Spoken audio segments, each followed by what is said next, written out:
El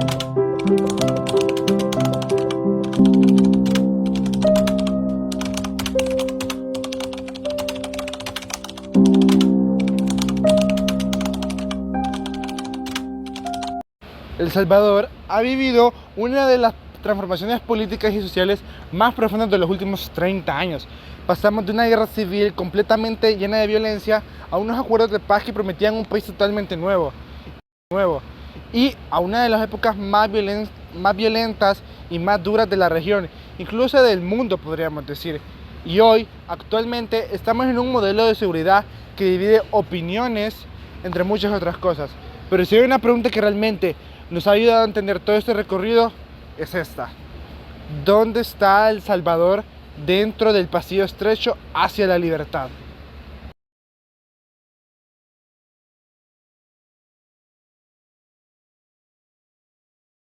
Ese pasillo, según Acemoglu y Robinson, es un espacio muy reducido, donde la libertad puede existir. No basta con que haya un Estado fuerte, no basta con que la sociedad también sea fuerte. La libertad aparece cuando ambos corren juntos, equilibrados y controlándose mutuamente. Y ese camino, aunque suene muy sencillo, es uno de los más difíciles de lograr para cualquier país. En este video queremos contarte cómo El Salvador ha entrado, salido o chocado en ese pasillo a lo largo de su historia reciente.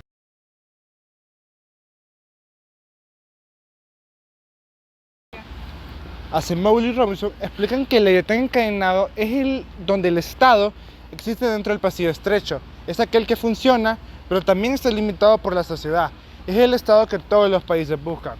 Pero aquí en El Salvador, ese Leviatán quedó totalmente incompleto. Existían muchas leyes, instituciones y una cantidad de discursos políticos infinitos, pero no se convirtieron en prácticas fuertes, ni nada de eso. El Estado avanzó un poco, pero la sociedad no tenía suficiente fuerza para controlar a quienes lo gobernaban. Se creó una democracia demasiado frágil y vulnerable, y con muy poca confianza pública.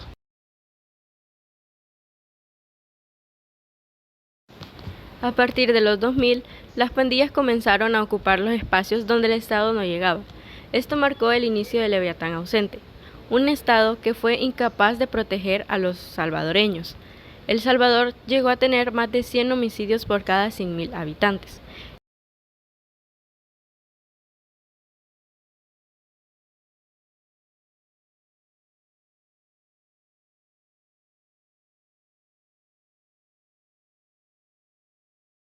En muchos lugares las reglas no las ponían el gobierno, sino las estructuras criminales. Cuando eso ocurre, no solo hay violencia, se pierde algo mucho más profundo, que es la libertad.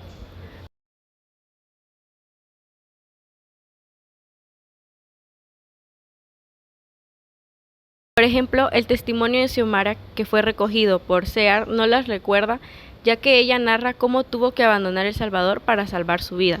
Y cuando alguien debe huir de su país porque el Estado no puede defenderla, el país está fuera del pasillo estrecho.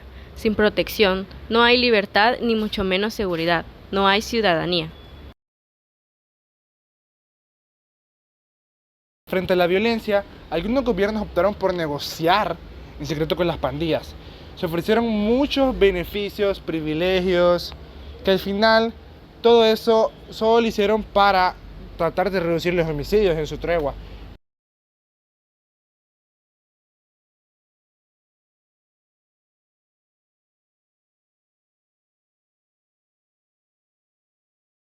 Pero esto no fortaleció al Estado, sino llegó al punto de quiebre, lo debilitó absolutamente. En el marco del pasillo estrecho, cuando el Estado cede la autoridad, en este caso como pasó en El Salvador, a actores no democráticos, la sociedad queda absolutamente atrapada. Como dijo Phil Petit, no puede haber libertad donde alguien, ya sea una pandilla o un gobernante, tiene la capacidad de inferir arbitrariamente en tu vida. Así fue como en El Salvador se alejó aún más de este equilibrio que tratamos de llegar. El gobierno impulsó un modelo de seguridad que redujo drásticamente los homicidios, y esto generó confianza, apoyo y una percepción de que, después de años de fracaso institucional, el Estado ahora sí ponía de su parte. Pero mientras el Estado corría más rápido, la sociedad empezó a quedarse atrás. Pero saben, el 9 de febrero de 2020 marcó un antes y un después en la historia de nuestro país. ¿Saben por qué? Porque ese día fue cuando el presidente Bukele llegó a la Asamblea Legislativa rodeado de militares. Todo porque nos le dieron un préstamo de 109 millones de dólares para el plan del control territorial. Pero eso que tiene de malo si en realidad es una acción para el bien de la población. Lo que pasa es que en el Estado existen tres poderes y él, en el Ejecutivo, trató de debilitar al otro imponiéndole su presencia militar y así forzando a los diputados a que cumplan una orden de él. Esto es uno de los casos más graves en toda la historia de El Salvador, en donde nos alejamos totalmente de la libertad y se empiezan a corromper todos los estados y todas las libertades y todos los contrapesos que tiene cada poder del Estado. Esto es la clara evidencia de cómo se forma un Leviatán despótico.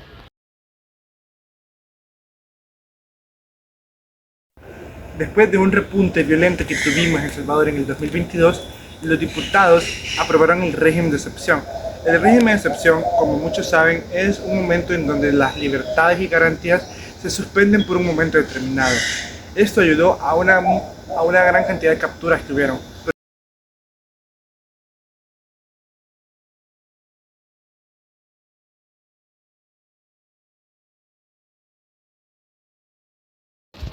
Otro de los ejemplos más claros es la ruptura del equilibrio de la reinterpretación constitucional que permitió la reelección presidencial. Durante décadas, la Constitución salvadoreña prohibía la reelección inmediata para evitar que un gobierno acumulara demasiado poder. Pero con una sala que está alineada al oficialismo, esa prohibición histórica fue reinterpretada. Lo que antes era un límite para proteger al ciudadano se transformó en una puerta que aumentaría el poder del Ejecutivo. En el marco del pasillo estrecho, cuando se cambian las reglas sin participación social ni debate público, el Estado corre mucho más rápido que la sociedad, y eso significa salirse del pasillo.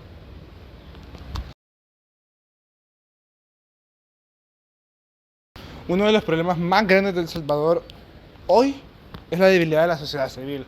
Aunque existen protestas, organizaciones y voces críticas, la mayoría carece de fuerza real para influir en las decisiones del Estado, porque puede ser que sean muy pocas las personas que están en eso. Pero la aprobación de leyes polémicas, como la Ley General de Minería, muestra que incluso cuando miles de ciudadanos protestan, la decisión final no cambia. Un país donde la sociedad no puede frenar el poder, realmente nunca va a estar en el pasillo estrecho. La historia reciente de El Salvador demuestra que hemos transitado entre distintos tipos de Leviatán. Primero está el Leviatán encadenado, pero incompleto. Un Leviatán también puede ser ausente y es mayormente dominada por la violencia, como vimos. Y ahora un Leviatán despótico, con una gran capacidad estatal, pero con poca o por no decir nada de libertad. Si observamos todos estos ejemplos mencionados en el video, la fragilidad institucional tras los acuerdos de paz, los periodos de violencia, la concentración de poder político, la reinterpretación constitucional, las violaciones a los derechos humanos y la debilidad de la sociedad civil como realidad salvadoreña, podemos ver claramente desde la mirada de Daron Acemoglu y James Robinson que El Salvador ha oscilado entre un Leviatán ausente y un Leviatán despótico, sin lograr todavía entrar de forma estable al pasillo estrecho. Para los autores, ese pasillo solo existe cuando el Estado es fuerte, pero también está controlado por una sociedad igualmente fuerte. En la realidad salvadoreña, esto significaría reconstruir instituciones independientes, transparentes y capaces de limitar al poder al mismo tiempo que la ciudadanía recupere su voz, organizándose, participando, debatiendo y exigiendo rendiciones de cuentas. El equilibrio no solo surge de un solo momento político ni de un líder, sino de la capacidad del Estado y la sociedad para correr juntos, mientras uno no avance por encima del otro, sino a su mismo ritmo.